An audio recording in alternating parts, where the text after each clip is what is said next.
Así que quiero invitarle a abrir en el libro de Cantar de los Cantares, capítulo 5.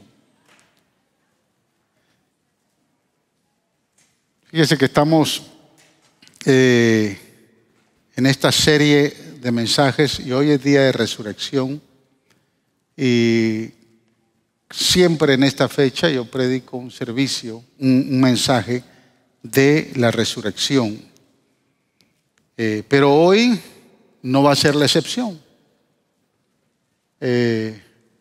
Todos los pasajes de la Biblia es cristocéntrica y todos los pasajes de la Biblia tienen un enfoque directamente a Jesús.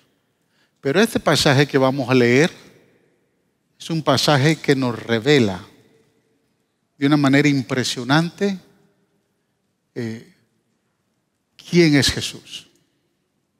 El Jesús resucitado. Y aparece en el cuarto cántico del libro de Cantar de los Cantares. Por eso es que he titulado este mensaje Alabando la belleza del Rey. Y después de estar ausente aquí por varias semanas, pues quiero compartir este mensaje que usualmente tiene 3 puntos. Hoy hay 9 puntos. Son las 11:13 y no es mi culpa. A mí me acaban de entregar. Así que usted paciente, como dice el Salmo 40, pacientemente esperé en Jehová. Amén. Dice versos del 10 al 16.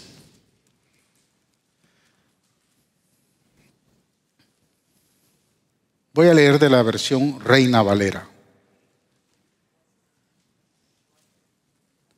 Cantares 5, versos del 10 al 16. Mi amado es blanco y rubio, señalado entre 10,000. Su cabeza como oro finísimo, sus cabellos crespos, negros como el cuervo, sus ojos como palomas junto a los arroyos de las aguas que se lavan con leche y a la perfección colocados, sus mejillas como una era de especias aromáticas, como fragantes flores, sus labios como lirios que destilan mirra fragante, sus manos como anillos de oro engastados de jacintos, su cuerpo como claro marfil cubierto de zafiros, sus piernas como columnas de mármol fundadas sobre basas de oro fino, su aspecto como el Líbano escogido como los cedros, su paladar dulcísimo y todo él codiciable. Dice la doncella, tal es mi amado, tal es mi amigo, oh doncellas de Jerusalén. Aleluya. Padre, gracias por esta linda descripción de tu imagen. Gracias, oh amado Salvador, por haber resucitado. Porque, Señor, tú resucitaste, hoy estamos acá. Cada uno estamos acá hoy celebrando la vida, Señor, que tú nos has dado a través de tu resurrección. Y por eso, Señor, hoy admiramos tu belleza, admiramos, Señor, tu grandeza, admiramos, Señor, quién tú eres. Y por eso te alabamos y te exaltamos. Permite, Señor, que esta alabanza que hemos presentado ante ti pueda, Señor, haber coronado tu trono de gloria junto a los ángeles, a los arcángeles, a los serafines y querubines que constantemente declaran que tú eres santo, santo, santo. Por eso es que en esta hora nuestro corazón se regocija, se llena, Señor, de alegría y contentamiento al recibir tu palabra, porque solo tu palabra tiene el poder para fructificarnos, prosperarnos. Señor, solo tu palabra tiene el poder para motivarnos, animarnos, exhortarnos y edificarnos. Por eso te pedimos que nos hables desde tu corazón a nuestro corazón y usa tu palabra para engrandecer tu nombre, Señor, en medio nuestro. A ti te damos todo el honor y toda la gloria. En el nombre de Jesús. Amén y amén.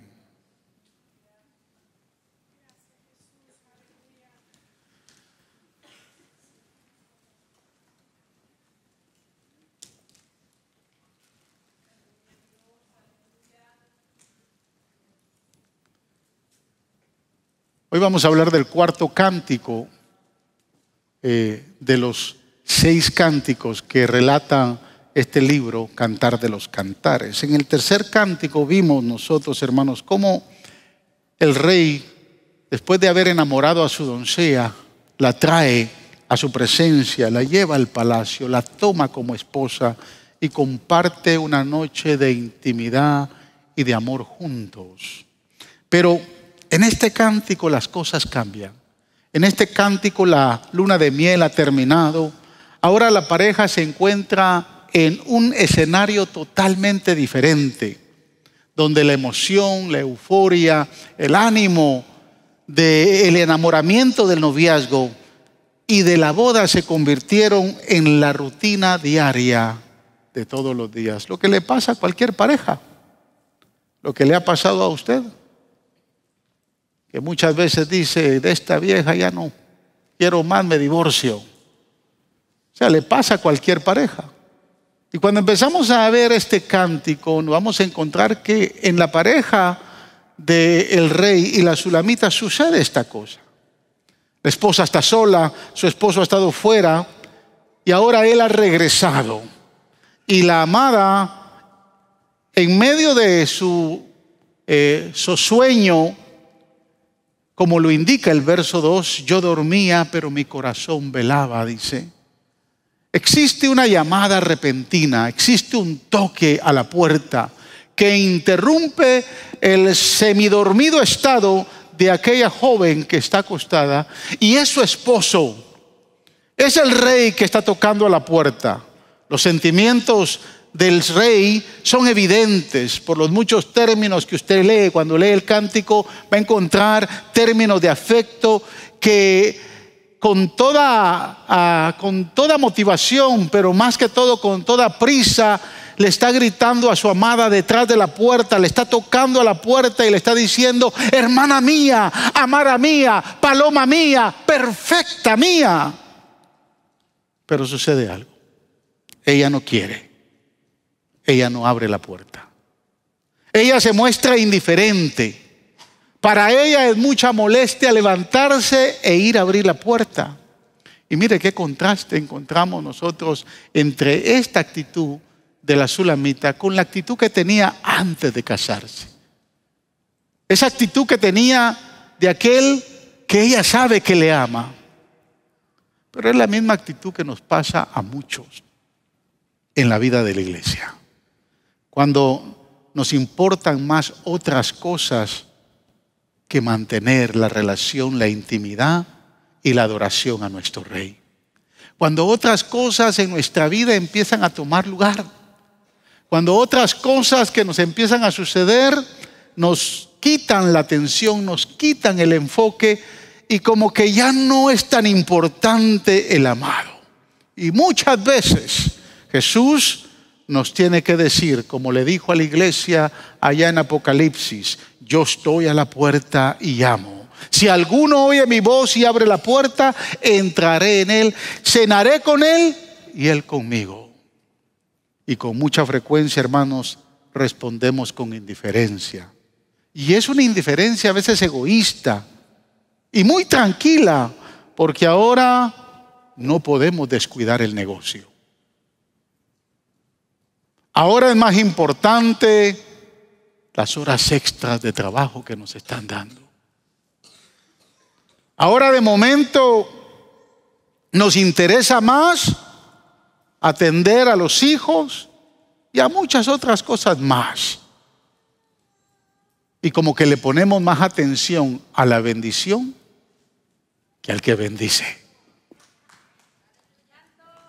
Y de esta manera nuestra vida se empieza a deteriorar, nuestra vida espiritual se empieza a desnutrir, nuestra relación con Dios ya no es la misma, hasta que nos damos cuenta que el negocio está fallando. O nos damos cuenta que nos botaron del trabajo. O nos damos cuenta que el matrimonio se empieza a desboronar. O empiezan los problemas serios con los hijos. Y salimos corriendo en busca de nuestro amado. Y en la carretera muchos nos golpean. Observe lo que dice el verso 6 y 7. Estoy dentro del contexto del cántico. Abrí yo a mi amado, pero mi amado se había ido.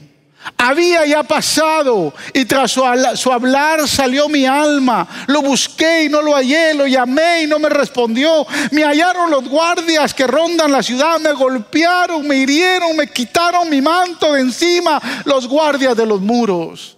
Qué mal nos trata el mundo cuando nos empezamos a alejar de nuestro amado. Y hermano, cuanto más nos golpea el mundo es cuando más nos alejamos del Señor. Cuanto más nos golpean las experiencias de la vida, nos tornamos más indiferentes a nuestro amado Salvador. Pastor, ¿cuándo va a empezar a hablar del Cristo resucitado? Pero escuche, después de sentirse sola, la sulamita, si usted lee los versos del 1 al 9, yo empecé a leer del 10. Si usted lee el verso después de sentirse sola, en el verso 9, la sulamita se llena de valor y se dirige a sus amigas, a las doncellas de Jerusalén.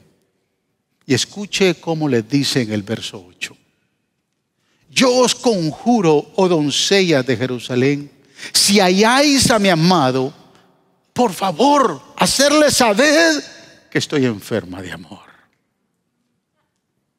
Son esas noches de amargura, de tristeza y de dolor que empezamos a decir: Señor, como que te olvidaste de mí, como que no te recuerdas y no te estás dando cuenta de mi sufrimiento, de mi problema, de mi matrimonio desboronado. Casi pierdo el negocio, me botaron del trabajo. Señor, haz algo. Por favor, díganle al mundo que no me he olvidado de él. Díganle a mi amado que lo necesito. Y con esta última frase, él quiere que sepa su esposo que todavía ella le ama. Es que está claramente arrepentida de su gran indiferencia. Y ellas le preguntan en el verso 9. Y este verso quiero leerlo de la Nueva Traducción Viviente porque me gustó mucho esa versión. Observe y dice: ¿por qué es tu amante mejor que todos los demás? Oh mujer de singular belleza, ¿qué hace que tu amante sea tan especial para que te hagamos esa promesa? Hermanos, si no es eso lo que nos pregunta muchas veces el mundo. ¿Qué tiene tan especial tu Rey y Salvador? ¿Qué tiene de especial tu novio que solo metida o metido en la iglesia quieres estar? ¿Lo ha escuchado? ¿Sí? Las damas lo han escuchado más. Como que de momento los esposos se tornan como celosos de Jesús. Porque la hermana solo quiere estar aquí en la iglesia. Y algunos por competir con Jesús le dicen: si te mantienes solo en la iglesia nos vamos a divorciar. ¿Qué tendrá tan especial ese Jesús que tanto adoras? Y al mirar la respuesta de la sulamita, podemos observar que ella señala 9 cualidades maravillosas, perfectas, que son cualidades que nos deben de motivar a nosotros para adorar la belleza del Rey resucitado. Amén. Y de esas 9 cualidades yo quiero hablar. Y la media hora que tengo no me va a alcanzar.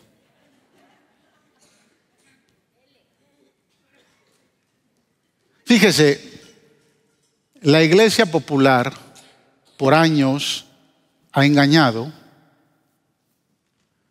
la imagen de una fotografía de Jesús que la venden para que todo hogar católico la tenga en su casa. Tal vez usted la tuvo algún día. Y la cambian de color. La cambian a veces le ponen un poquito más de barba, otro un poquito menos, a veces el pelo más largo. Pero si se da cuenta, el rostro es el mismo. Y usted se preguntará, ¿de dónde salió esa cara? ¿De dónde salió esa fotografía? ¿Quién se la inventó? Bueno, los historiadores señalan que después del descubrimiento del manto de Turín, en los años 1400, la historia estableció que ese manto fue parte de el momento cuando Cristo lo sepulta. Ese lienzo que le ponen sobre la cabeza o sobre su cuerpo. Y después de hacer algunos estudios de carbono y muchos otros estudios químicos, llegaron a la conclusión que la figura que se mostró en ese manto, porque el cuerpo de Cristo no se descompuso, por eso es que el salmista dice, y tu hijo no mirará corrupción. Entonces aparentemente señalan y dicen ellos, no lo digo yo, pero señala y dicen la historia del manto de Turín, que cuando Cristo resucita dejó impreso parte de su rostro en ese manto. Esa es la historia que nos han vendido. Después usaron a muchos pintores como Miguel Ángel y muchos más, que del manto hicieron una pintura, una foto, y que es el que se señala que es el rostro de Jesús. Imagínense qué herejía tan grande. Porque quien nos describe realmente quién es Jesús es este cántico. Quien describe su belleza es este cántico. Pero este cántico lo describe la doncella porque ha tenido intimidad, relación, ha tenido un acercamiento con el rey. Y es una tipología de Cristo, pero cuando se contextualiza cada una de estas cualidades nos damos cuenta, nuestro Señor es mucho más que esa fotografía que tal vez algunos de ustedes todavía la tienen en la pared. Que nuestro Señor es mucho más que esa fotografía que muchos cuelgan en el cuello. Yo quiero invitarle a que no solamente use su imaginación, sino se conecte con la Biblia y observe estas cualidades. Primera cualidad, verso 10. Mi amado es blanco y rubio, señalado entre 10,000. Es interesante, hermanos, que leyendo varias traducciones de la Biblia, tanto en inglés como en español, la misma Biblia se explica. Porque la versión Nueva Internacional dice que Jesús es trigueño y apuesto. Eso es lo que dice la Nueva Internacional. La Reina Valera dice que él es blanco y rubio. El color trigueño brilla por ser bronceado. El blanco es puro y brilla por ser blanco. Lo que está hablando es del brillo del rostro. La blancura habla de pureza. Y escuchen, hermanos, nuestro Salvador es totalmente puro y brilla, que aún sus enemigos no pudieron encontrar falta ninguna en él, porque él es puro. La pureza de Jesús no es vana, no es desagradable. Siendo puro, era conocido como el amigo de los pecadores. La gente de la calle le gustaba juntarse con él. A los pecadores les encantaba pasar tiempo con él, porque en él había una vitalidad, había pureza, una salud de vida que atraía a la gente hacia él, y la gente se sentía cómoda, se sentía bendecida el simplemente estar cerca de Jesús. El verso 10 dice, señalado entre 10,000. Esto habla de su superioridad más que cualquiera. Escúchame, hermanos, miles han entrado en la escena espiritual y afirman tener discernimiento. Decenas de personas afirman tener revelación. Los gurús van y vienen y causan sensación durante algunos años. Pero hay uno solo que está por encima y más allá de todos. Hay uno solo cuyas palabras son eternas. Hay uno solo que sus pensamientos han impactado a la humanidad por toda la eternidad. Sin lugar a dudas, ese único se llama Jesús. Es el señalado entre 10,000 y está sobre encima de todos. Podemos admirar su brillo, podemos admirar su pureza, porque Él es puro y santo. Segunda cualidad. Dice su cabeza, dice el principio del verso 11, su cabeza es oro finísimo. El oro habla de divinidad, habla de deidad. Jesús no solo posee pureza, no solo posee vitalidad, no solo es superior a todos, sino también es divino. Hay quienes dicen que Jesús fue solo uno de los maestros iluminados. Fue un pensador más. Fue simplemente un profeta más, como dicen los musulmanes. Se equivocaron. Jesús es Dios. Jesús declaró ser Dios porque en Él hay divinidad. Es más, dijo en Juan 10:30, yo y mi Padre una cosa somos. La gente que escuchó esta verdad espiritual se enfureció tanto que lo querían matar. Colosenses capítulo 2, versículo 9 nos da una revelación poderosa acerca de la divinidad de Jesús. Escuche lo que dice Pablo en Colosenses capítulo 2, verso 9. Porque en Él habita corporalmente toda la plenitud de la deidad. Wow. Y el apóstol Pablo, escribiéndole a su hijo amado Timoteo en su primera epístola, capítulo 3, verso 16, mire lo que dice. E indiscutiblemente, es decir, no hay duda, no se puede discutir, esto no se puede negar, no hay forma de poderlo debatir. Indiscutiblemente grande es el misterio de la piedad. Dios fue manifestado en carne. Justificado en el Espíritu, visto de los ángeles, predicado a los gentiles, creído en el mundo y recibido en gloria, porque ha resucitado y Él vive por los siglos de los siglos. O sea, toda la plenitud de Jesús, toda la plenitud de la deidad reposa en nuestro Salvador.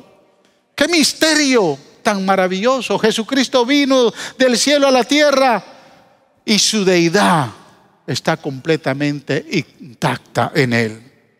Y envuelto por la divinidad, no solo fue un hombre moral o un hombre de principios. No, fue Dios mismo. No se pudo contaminar. Este pecado del mundo no lo pudo atar y permaneció puro. Tercera cualidad, final del verso 11. Sus cabellos crespos, negros como el cuervo. Y esto habla, hermanos, de inmutabilidad. Inmutabilidad. Es decir, que Jesús no cambia. Su pelo no se pone canoso. Si bien es cierto, ya no hay canas en la vida de la iglesia.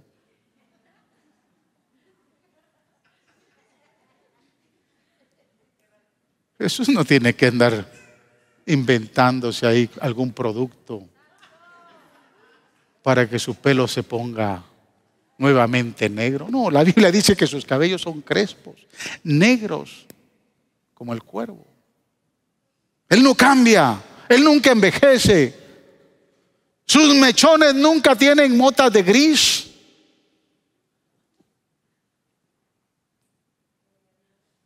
El escritor a los Hebreos declara que Jesús es el mismo ayer, hoy y por todos los siglos. Jesús no envejece ni se cansa. Jesús no se enoja. Santiago escribió que en Él no hay sombra de variación. Él es el mismo. Gloria a Dios, hermanos, que cada vez que nos tengamos que acercar a Jesús, todas las mañanas que usted se levanta, usted no puede decir, hoy no, hoy va a ser un día difícil con Jesús porque amaneció gruñón. Saber con qué pie se levantó Jesús, que nos va a ir mal el día de hoy. No, Él no es como usted y yo.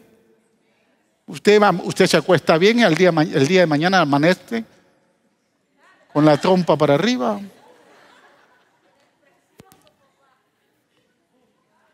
Y si le va bien al esposo, pasa todo el día.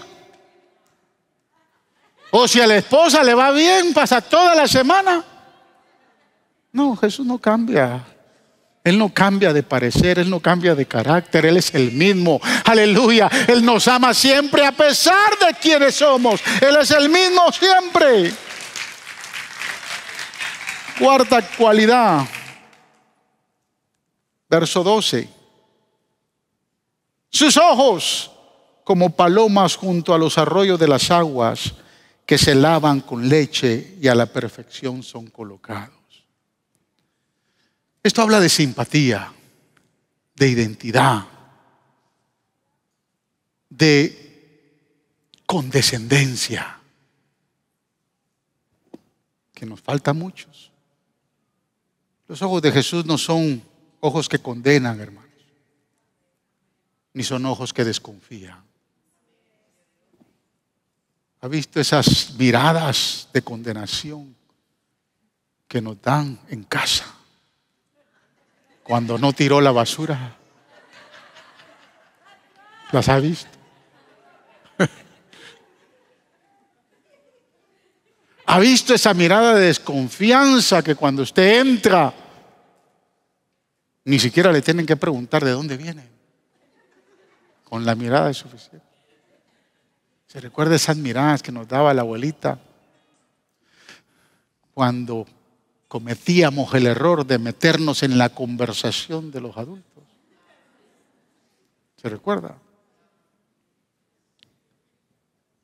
La mirada de Jesús es una mirada apacible. Sus ojos no cambian.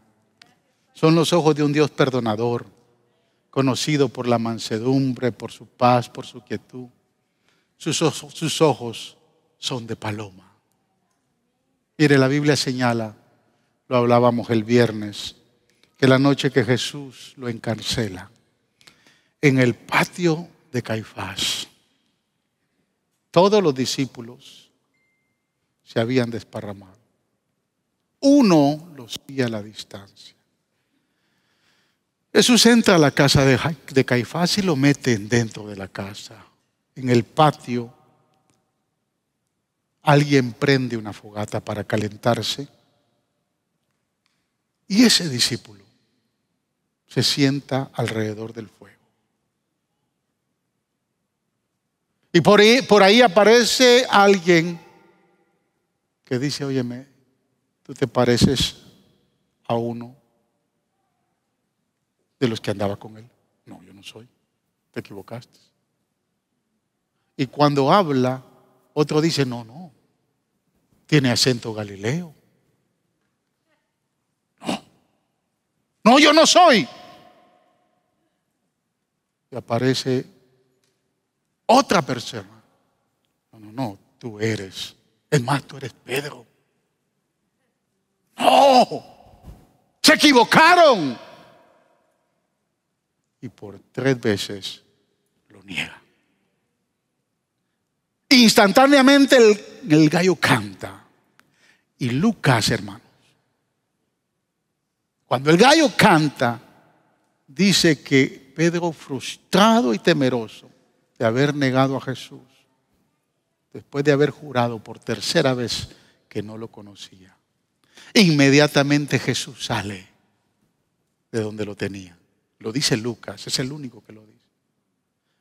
Y cuando Pedro lo niega la 3ª vez, dice que lo mira a los ojos. Observe cómo dice Lucas 22, 61.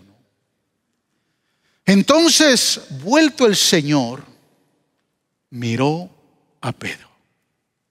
Wow. Y se acordó de la palabra del Señor que le había dicho, antes que el gallo cante, me negarás 3 veces. ¿Por qué Jesús miró a Pedro? ¿Cómo mira usted al que le ha traicionado? ¿Cómo mira usted a aquel que le ha negado? Aquel que lo ha maltratado, lo ha ofendido. ¿Cómo usted lo mira? Jesús no solo miró, Jesús escuchó, le había advertido. Esa mirada no fue una mirada de condenación. No fue una mirada que se acercó y le dijo, te lo dije. ¿Verdad que no? ¿Por qué Jesús lo miró? Porque la mirada de Jesús no es una mirada de acusación. Es una mirada tierna de amor y de perdón. Más bien con ojos de paloma. Era una mirada que le decía a Pedro, te perdono. Aunque te diste cuenta de lo que te dije, te perdono porque entiendo tu naturaleza humana. Fue la mirada de compasión de Jesús la que rompió el corazón de Pedro. Fue la mirada de Jesús que lo hizo llorar amargamente. Fue la mirada de Jesús que lo hizo arrepentirse y no guardar remordimiento, sino que genuinamente se arrepintió. Y fíjese, es interesante. Marcos declara, cuando Sofi predicaba hoy en la mañana, Marcos declara que cuando Jesús resucita y van las mujeres al sepulcro y se encuentran que la piedra ya ha sido removida y se dan cuenta que no hay nadie, sino que aparecen dos ángeles y les anuncian, al que buscan no está acá, ha resucitado. Y Marcos señala y dice, vayan y díganle a sus discípulos, pero dice ahí, vayan y díganle a Pedro. Jesús quería estar seguro que Pedro sabía que él había resucitado, porque aquella mirada era la mirada de, escúcheme, no le habló, era la mirada del hombre que se sentía angustiado, derrotado, pero era la mirada que le levantaba la mano, le extendía la mano, lo levantaba y le decía, Pedro, yo te sigo amando. Pedro, yo sigo creyendo en ti. Así también Jesús nos mira con ojos de paloma a los que muchas veces nos hemos negado a pasar un tiempo con Él, a los que lo hemos ignorado o hemos vivido en contra de Él, o aquellos que tal vez solo vienen el domingo de resurrección y después vuelven otro año más y regresan. ¿Sabía usted que las estadísticas señalan que en este día el 65% de la población americana asiste a la iglesia? Pero que todos los demás domingos solo el 20%. Esa es la vida de este país hoy. Tal vez no es la suya, pero ¿cómo miramos a aquel hermano que viene de vez en cuando? ¿Y a qué viene este?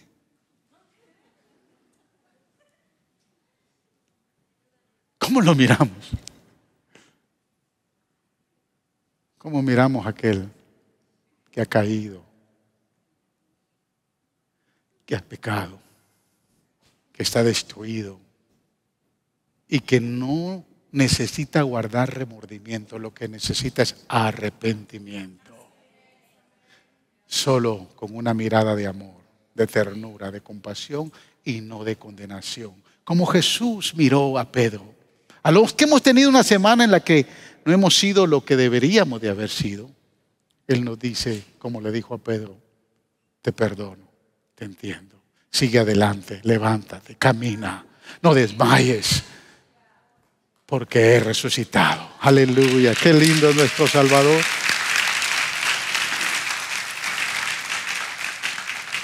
Cuarta cualidad, verso 13. Sus mejillas como una era de especies aromáticas, como fragantes flores, sus labios como lirios que destilan mirra fragante. Mira, hermanos, la fragancia de Jesús es refrescante, es dulce, es agradable a nuestro olfato espiritual. Yo no sé si usted sabía que las personas promedio, todos nosotros, en promedio emitimos 36 olores. Nuestro olfato no está totalmente desarrollado para olerlo, pero todos emitimos 36 olores y olores distintos, que en combinación son más de 150 olores. Es más, los patólogos forenses están desarrollando huellas olfativas mediante las cuales puede usted identificar a las personas o los actos que ha hecho. O sea que, hermana, si usted logra desarrollar eso, y eso se da cuando llegue su esposo y usted lo empiece a oler, usted va a saber por dónde andaba. Mira hasta dónde se ha corrido la ciencia, ¿no? Hay hermanos que están diciendo que eso nunca salga, pastor. Pero el aroma de Jesús es inconfundible. El aroma de Jesús es como las flores. Escúcheme, cuanto más tiempo pasamos con Él, cuanto más nos acercamos a Él, cuanto más nos encontramos con Él, su fragancia se nos pega. Es agradable, es atractiva y es hermosa. ¿Quién quiere oler como Jesús? ¿Quién quiere despedir el aroma de la santidad de Jesús? Es que entre más usted se acerca a Él, más santo usted es, más puro usted es. Y usted va a oler a santo. Su fragancia va a ser, hermanos, diferente a la fragancia del mundo. Porque el pecado apesta. ¿Cuántos saben que el pecado apesta?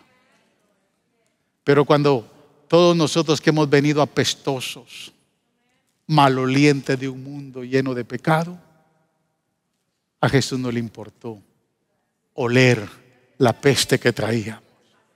Nos abrazó, nos cobijó, nos amó y nos transmitió su fragancia agradable, pura y fresca. Gloria al Rey resucitado.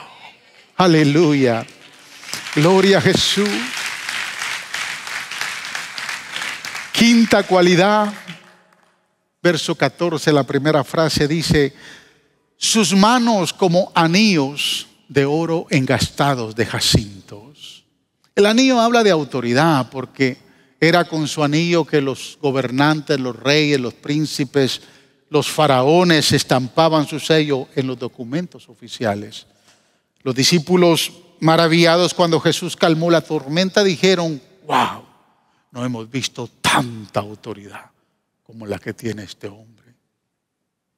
O sea, la autoridad de Jesús es impresionante. De acuerdo a su plan perfecto para nuestras vidas, Jesús puede hablarle a cualquier viento, a cualquier tempestad, a cualquier enfermedad, aleluya, para solucionar su problema, porque Él tiene la autoridad sobre cualquier acto que se pueda manifestar en contra nuestra y para convertirlo en algo nuevo y positivo. Él tiene autoridad absoluta para controlar todas las áreas de nuestra vida. No hay nada, hermanos, que pueda tocarnos si usted tiene la autoridad del Señor. No hay nada que pueda venir a su vida, nada que pueda atacarle o afectarle o atormentarle si usted realmente ha creído en la autoridad de su Señor y Salvador.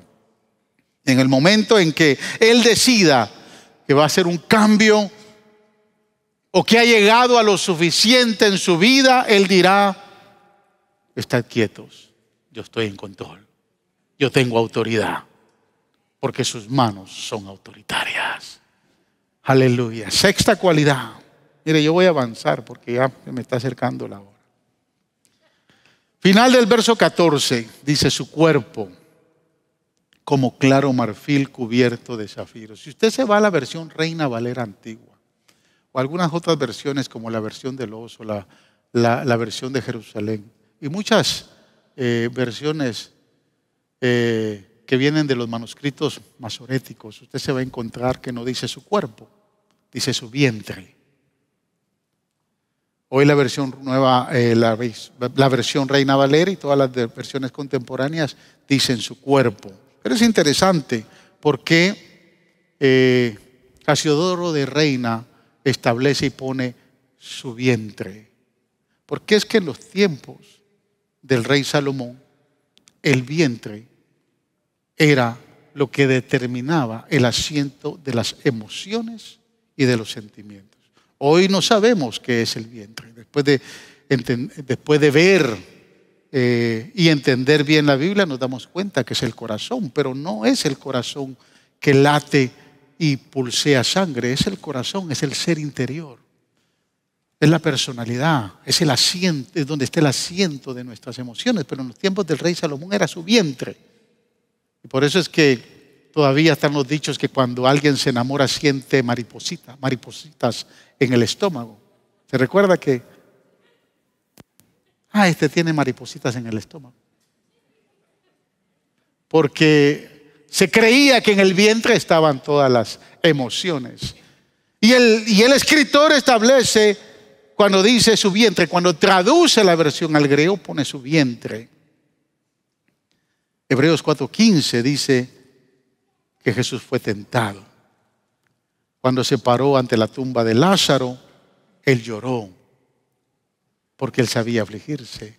Lo que está diciendo cuando habla de su vientre, se está diciendo que en él hay sensibilidad, en él hay sentimientos, en él hay emociones. Y así como cuando se paró frente a la tumba de Lázaro y lloró, así como de momento cuando llegó al pozo de Jacob y tuvo sed, así como en medio de la tormenta sintió sueño, porque él se sensibiliza con los demás, así Jesús hoy se identifica con todas las necesidades sensibles y emotivas que tiene su iglesia. Fíjese que cuando fue llamado Jesús para liberar a aquel muchacho endemoniado que había nacido legítimamente en esa condición, él sabía que podía ser malinterpretado, mas sin embargo se identificó con la necesidad de aquel padre. Y cuando baja del monte de la transfiguración, lo libera. Jesús fue sensible a la necesidad de la gente. ¿Está cansado hoy, hermano? Jesús lo entiende y se puede identificar. ¿Está siendo usted tentado hoy? Jesús puede entenderlo y puede sostenerlo. ¿Está sintiendo algún dolor emocional, físico? ¿Está enfermo? ¿Sabe por qué la Biblia dice que por sus llagas hemos sido curados? Porque Él entiende el dolor físico. Miren, no hay más terrible que sufrir una enfermedad donde el dolor es grave. Tal vez muchos de los que están acá nunca lo han pasado. Pero qué duro es estar enfermo y saber y sufrir dolores, y a veces pensamos que Dios nos abandonó o que no se recordó de nuestra condición. Pero la Biblia es clara.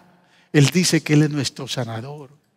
Y su sanidad está garantizada porque por sus heridas usted y yo fuimos sanados. Él es sensible a su necesidad, a su dolor, a su aflicción, a su tribulación, a su necesidad, cualquiera que sea. Él se puede identificar y se puede acercar a darle. Amén. Séptima cualidad: sus piernas como columnas de mármol fundadas sobre basas de oro fino. Cuando habla de piernas, bájale un poquito a ese. Cuando habla de piernas firmes y fuertes, habla de certeza, habla de firmeza, de convicciones firmes, de convicciones que no se pueden negociar por nada. O sea, Jesús no negocia nada, Él es firme. Me gustó mucho algo que leí en esta semana. Hablando de algunos presidentes, hay una pequeña caja en la biblioteca del Congreso con una etiqueta que dice esto, escúcheme. El contenido de los bolsillos del presidente Lincoln en la noche del 15 de abril de 1865, cuando fue asesinado, encontraron esto: un pañuelo rubricado, una navaja, lentes, un maletín atado con una cuerda, un pequeño monedero con $5 confederados y varios artículos de periódicos desgastados. La pregunta es, ¿Por qué Abraham Lincoln llevó estos recortes de periódicos desgastados en particular? Porque los cargaba encima. Nadie lo sabe, él murió. Pero los historiadores señalan y dicen que era porque en ese momento de su carrera política, él estaba en medio de una gran polémica. Le había dado liberación a la esclavitud. Había una tremenda presión sobre sus vidas. Él entendía que los periódicos lo podían motivar a cambiar de decisión. Que los periódicos, lo que decían los periódicos, podían hacerlo pensar de otra manera. Pero sintiendo la tentación de cambiar de posición por ciertos temas políticos de su gobierno, él no vaciló. Él se mantuvo. Y al mantenerse, por mantener sus convicciones, entregó su vida. Lo mataron. Si los líderes más grandes de este mundo se han visto confrontados a momentos donde pueden vacilar y cambiar de opinión, donde pueden vacilar y negociar sus convicciones, Jesús es firme. Jesús es firme. Cuando miro a Jesús veo a uno que se dispuso a ir a Jerusalén. Aunque sus discípulos trataron de evitarlo. No vayas, Señor, te van a matar. Jesús se mantuvo firme porque Él tiene piernas firmes. Es un hombre de carácter. No es un hombre que cambia de opinión fácilmente. No es un hombre que se distrae por cualquier cosa que viene a su vida. No, Jesús se mantiene firme. Él se mantuvo firme y yendo a la cruz. Él sabía que su tiempo había terminado. Él sabía lo que le esperaba. Él sabía que le esperaba una vida de dolor. Él sabía que le esperaba un tiempo de crucifixión amargo. Pero Él pensaba en usted y pensaba en mí. Y aunque todos trataron de mantenerlo o de distraerlo, Él se mantuvo firme cumpliendo su misión. Sus piernas eran de mármol fundadas en base de oro. Su cara estaba fija. No podía disuadirlo nadie a morir en la cruz por usted y por mí. Octava cualidad. Verso 15, primera parte. Primera frase dice: su aspecto como el Líbano escogido como los cedros. Su aspecto habla del rostro de Jesús. Habla de estabilidad. Habla de un rostro firme, único. Nunca se deprimió, nunca se estresó, nunca se afligió, nunca se atribuló, nunca entró en una ira impulsiva y la retuvo para amargarse con muchos. Imagínense el rostro de Jesús en la cruz. ¿Se puede imaginar la figura destrozada? Es más, el profeta Isaías declara y dice que Él era admirable, era escogido, pero era deseado por muchos. Yo me pregunto cómo muchos lo pudieron despreciar y cómo hoy nosotros lo podemos desear. Porque tenía un rostro que, aunque estaba desfigurado en la cruz, era un rostro dulce y firme, estable. Era un rostro que emitía seguridad y que cualquiera que lo podía ver, como lo fue uno de los ladrones, cuando lo vio le dijo: Señor, cuando vengas en tu reino, acuérdate de mí. ¿Qué vio ese ladrón en el rostro de Jesús? ¿Qué expresión tenía el rostro de Jesús? Si fuese usted y yo, obviamente hubiésemos estado amargados, hubiésemos estado atribulados, enojados, airados por lo que nos han hecho.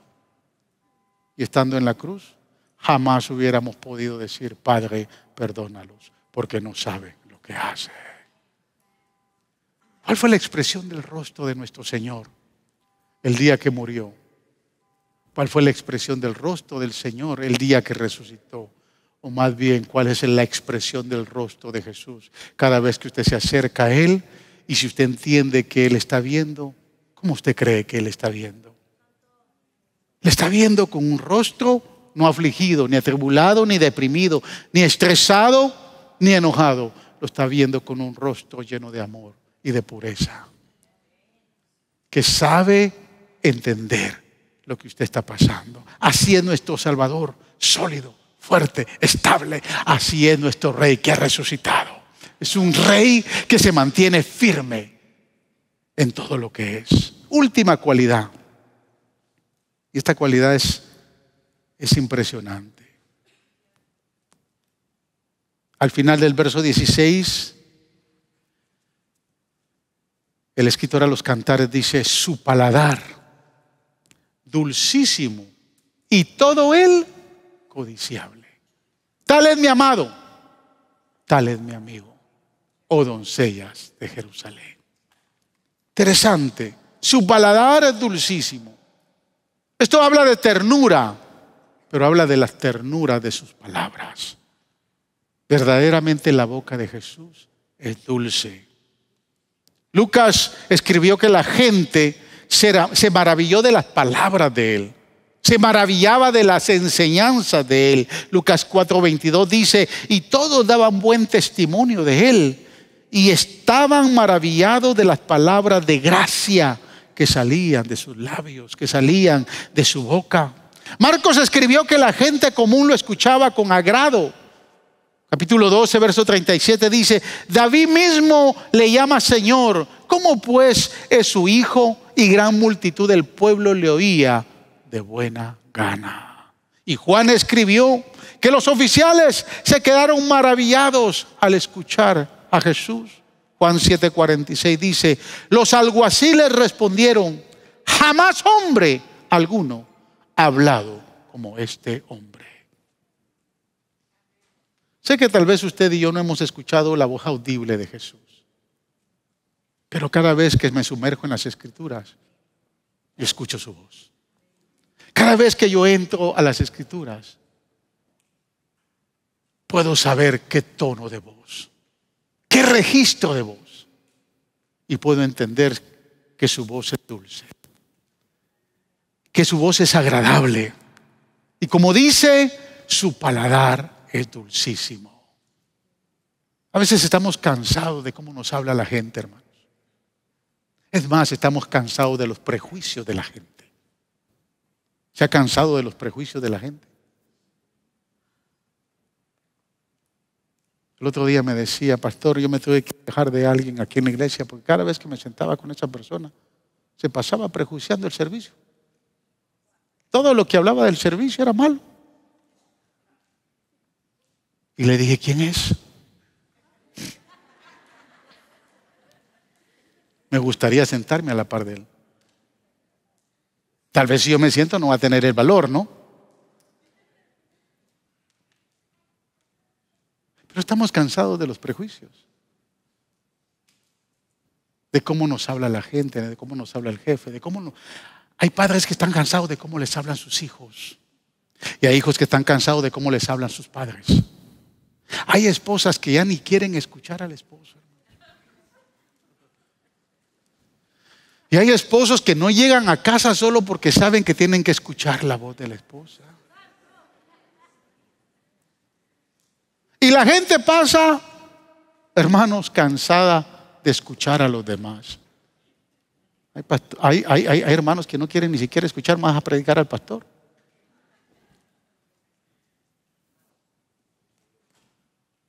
Pero escuchar la voz de Él, escuchar su voz. Escuchar su voz es como escuchar a aquellos que dijeron que les gustaba escucharlo porque oían que Él hablaba de buena gana. O escuchar la voz de Jesús es como unirnos a aquellos que dijeron: jamás hombre alguno ha hablado como este hombre. Escuchar la voz del Señor es como escuchar aquellas palabras y unirnos a aquellos que quedaron maravillados de la gracia que Él tenía para hablar. Amada iglesia, no hemos escuchado la voz audible de Él, pero tenemos su voz profética. Tenemos su voz de mando, de autoridad, de mandato. Tenemos su voz de principios. Tenemos su voz que dirige, que encamina, que guía. Y cada vez que entramos a escuchar su voz, tal vez algunas veces esas palabras que escuchamos cuando las leemos van a ser amargas. Y nos va a costar tragárnoslas. Porque esas palabras van a reflejar nuestra debilidad contra la autoridad de Él. Van a reflejar nuestra simpleza con su grandeza. Esas palabras van a reflejar, hermanos, nuestro pecado frente a su santidad. Sin embargo, cada vez que escuchamos sus palabras, podemos decir, su paladar es dulce. Y deseo seguir escuchando su voz. Mire, después de exaltar la belleza de su amado, de exaltar estas 9 cualidades de su amado, dice la Sulamita, y todo él codiciable, tal es mi amado, tal es mi amigo, oh doncella de Jerusalén. Escúcheme, hermanos. Cuanto más camino con Él, cuanto más lo estudio, cuanto más lo miro, podemos decir como ella lo dijo, Él es codiciable, Él es todo encantador. Debería de ser la experiencia que tengamos todos cada vez que nos humillamos y empezamos a orar y a orarle a Él. Debería ser la experiencia que tenemos todos cada vez que nos decidimos a adorarlo, levantar nuestras manos y a exaltarlo. Deberían de ser las mismas palabras. Tal vez algunos se cansan en la oración. O algunos le huyen a la oración porque es muy aburrida. Y por eso es que muchos no tienen ni siquiera una disciplina de intimidad con Jesús. Escuchando en estos días, o leyendo mejor dicho, estos días, la historia de John Knox, me impresionó mucho.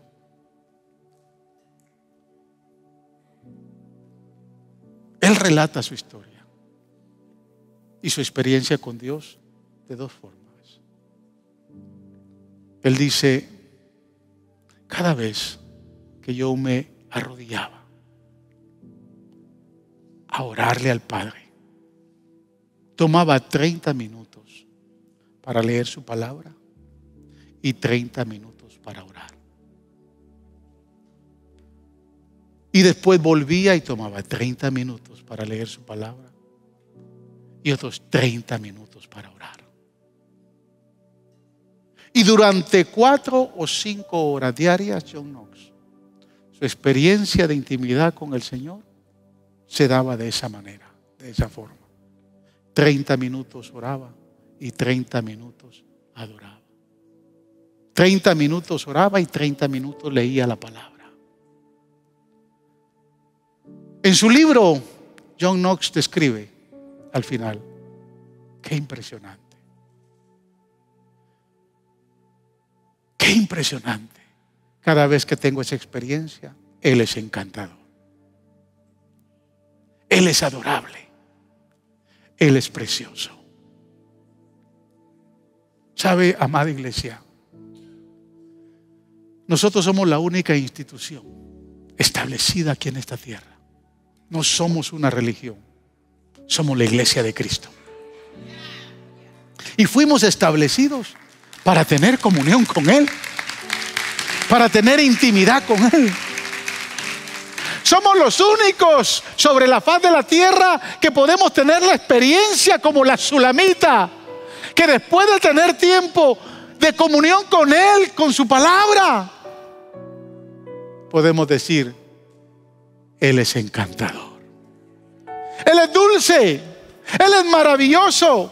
Oh doncellas de Jerusalén, tal es mi amado, tal es mi amigo. Él es todo codiciable. No quiero salir de su presencia, no quiero dejar de tener intimidad con Él, porque he aprendido a conocerlo en la dulzura de su intimidad y en Él me he deleitado.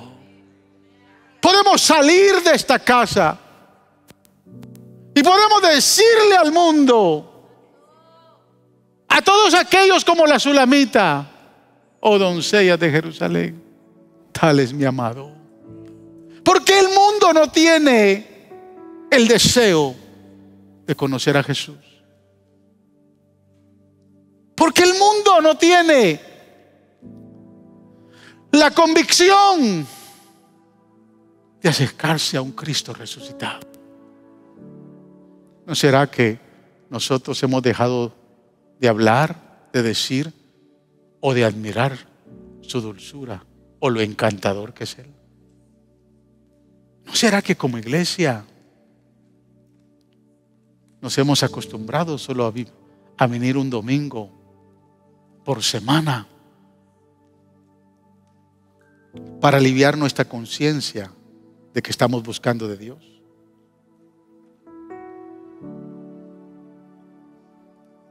¿O será que no tenemos el carácter para decirle a los compañeros de la iglesia, del trabajo,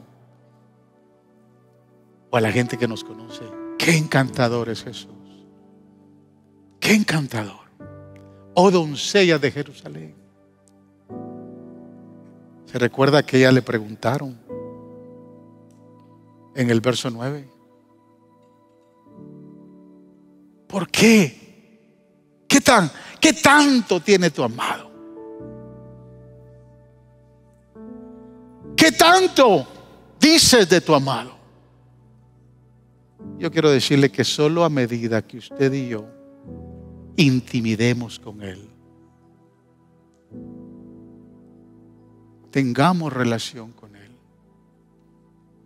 y busquemos de Él, solo a esa medida vamos a saber qué tan encantador es Él. Quiero invitarle a que se ponga de pie.